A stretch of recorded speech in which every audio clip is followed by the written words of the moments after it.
71 years ago, on a bright, cloudless morning, death fell from the sky and the world was changed. A flash of light and a wall of fire destroyed a city and demonstrated that mankind possessed the means to destroy itself. Why do we come to this place? To Hiroshima. We come to ponder a terrible force unleashed in a not-so-distant past. We come to mourn the dead, including over 100,000 Japanese men, women, and children. Thousands of Koreans, a dozen Americans held prisoner. Their souls speak to us. They ask us to look inward, to take stock of who we are and what we might become. It is not the fact of war that sets Hiroshima apart. Artifacts tell us that violent conflict appeared with the very first man. Our early ancestors, having learned to make blades from flint and spears from wood, used these tools not just for hunting, but against their own kind. On every continent, the history of civilization is filled with war, whether driven by scarcity of grain or hunger for gold, compelled by nationalist fervor or religious zeal. Empires have risen and fallen. Peoples have been subjugated and liberated. And at each juncture, innocents have suffered a countless toll, their names forgotten by time. The world war that reached its brutal end in Hiroshima and Nagasaki was fought among the wealthiest and most powerful of nations. Their civilizations had given the world great cities and magnificent art. Their thinkers had advanced ideas of justice and harmony and truth.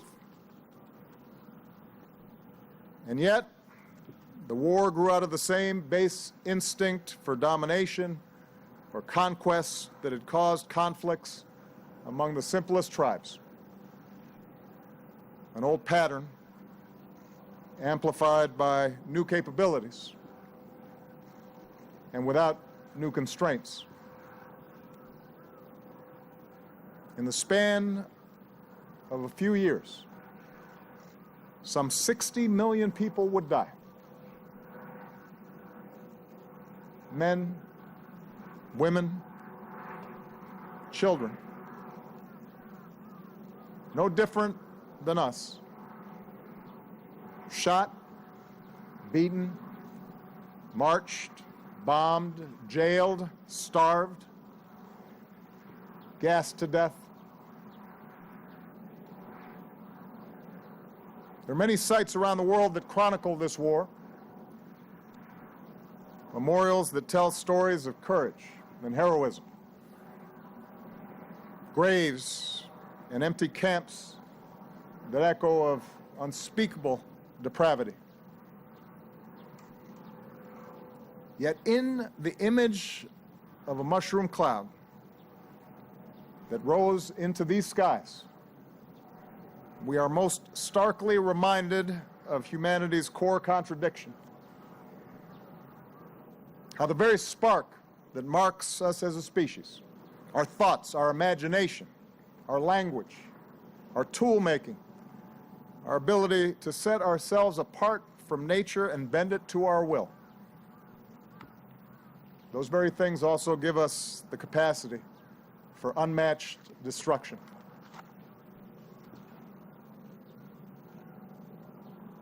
How often does material advancement or social innovation blind us to this truth? How easily we learn to justify violence in the name of some higher cause. Every great religion promises a pathway to love and peace and righteousness, and yet no religion has been spared from believers who have claimed their faith as a license to kill. Nations arise, telling a story that binds people together in sacrifice and cooperation, allowing for remarkable feats, but those same stories have so often been used to oppress and dehumanize those who are different. Science allows us to communicate across the seas and fly above the clouds, to cure disease and understand the cosmos, but those same discoveries can be turned into ever more efficient killing machines. The wars of the modern age teach us this truth. Hiroshima teaches this truth. Technological progress without an equivalent progress in human institutions can doom us. The scientific revolution that led to the splitting of an atom requires a moral revolution as well.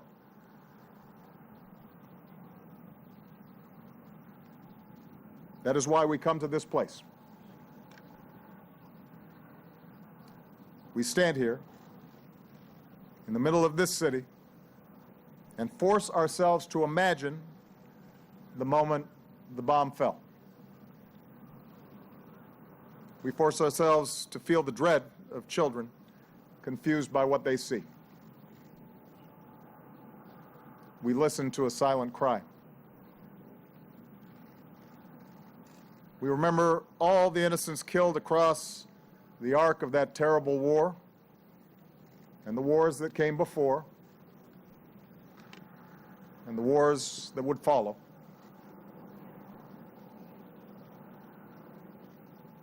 Mere words cannot give voice to such suffering. But we have a shared responsibility to look directly into the eye of history and ask what we must do differently to curb such suffering again.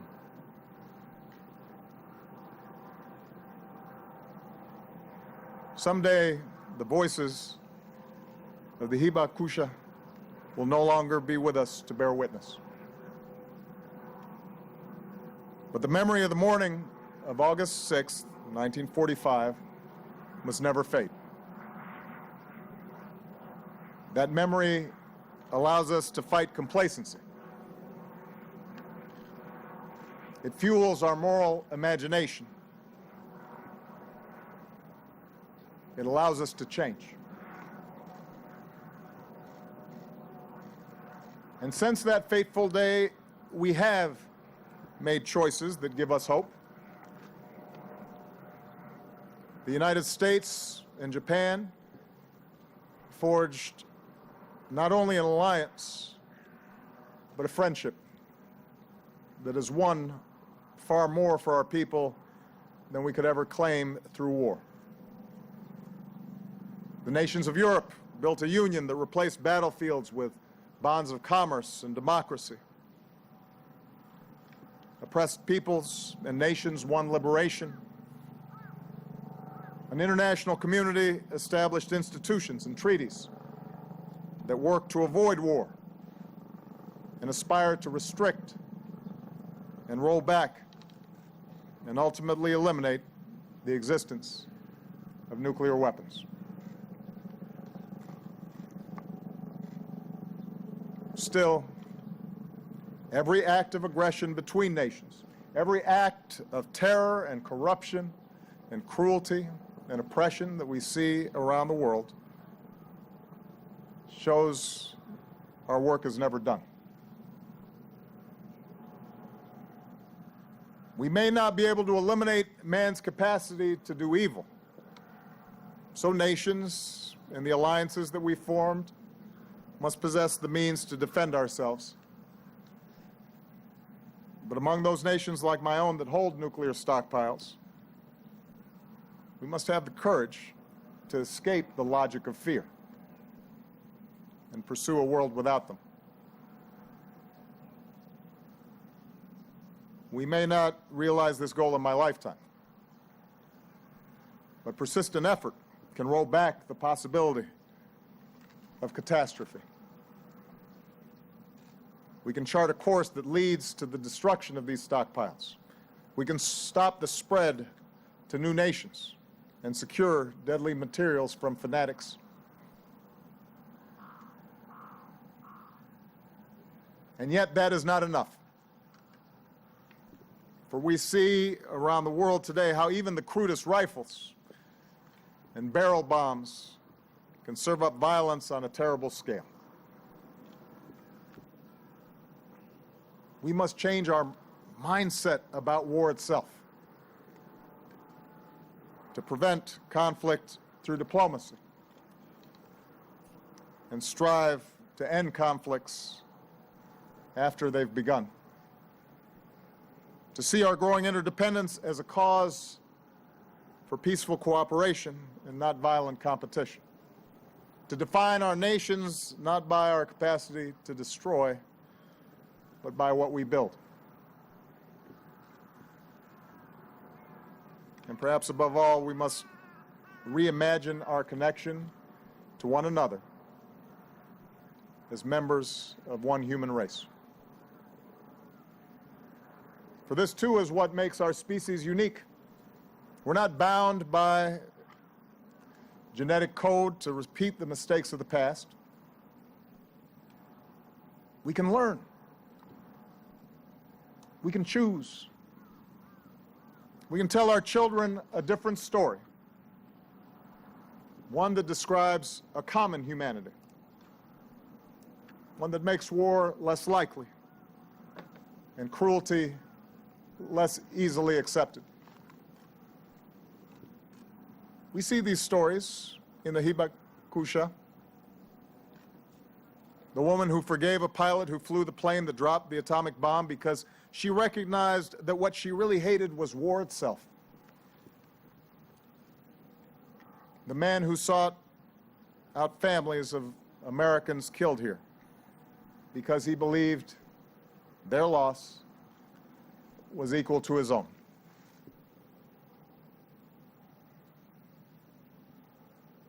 My own nation's story began with simple words.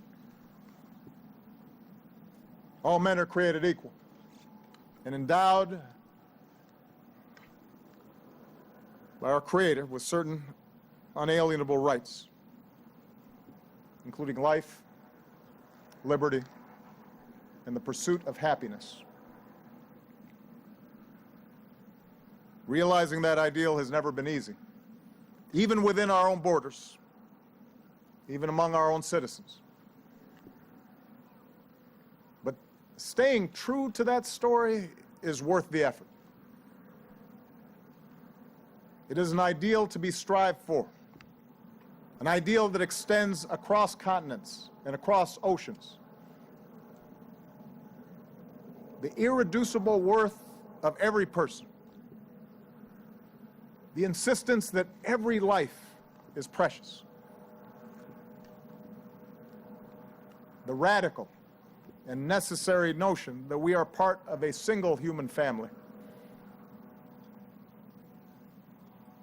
That is the story that we all must tell. That is why we come to Hiroshima, so that we might think of people we love. The first smile from our children in the morning, the gentle touch from a spouse over the kitchen table, the comforting embrace of a parent. We can think of those things and know that those same precious moments took place here 71 years ago. Those who died, they are like us.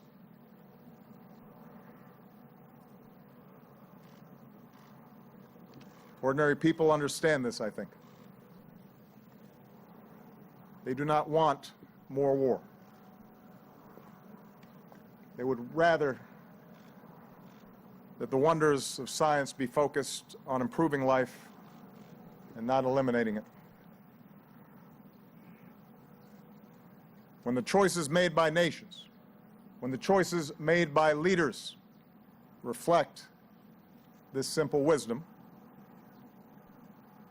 then the lesson of Hiroshima is done.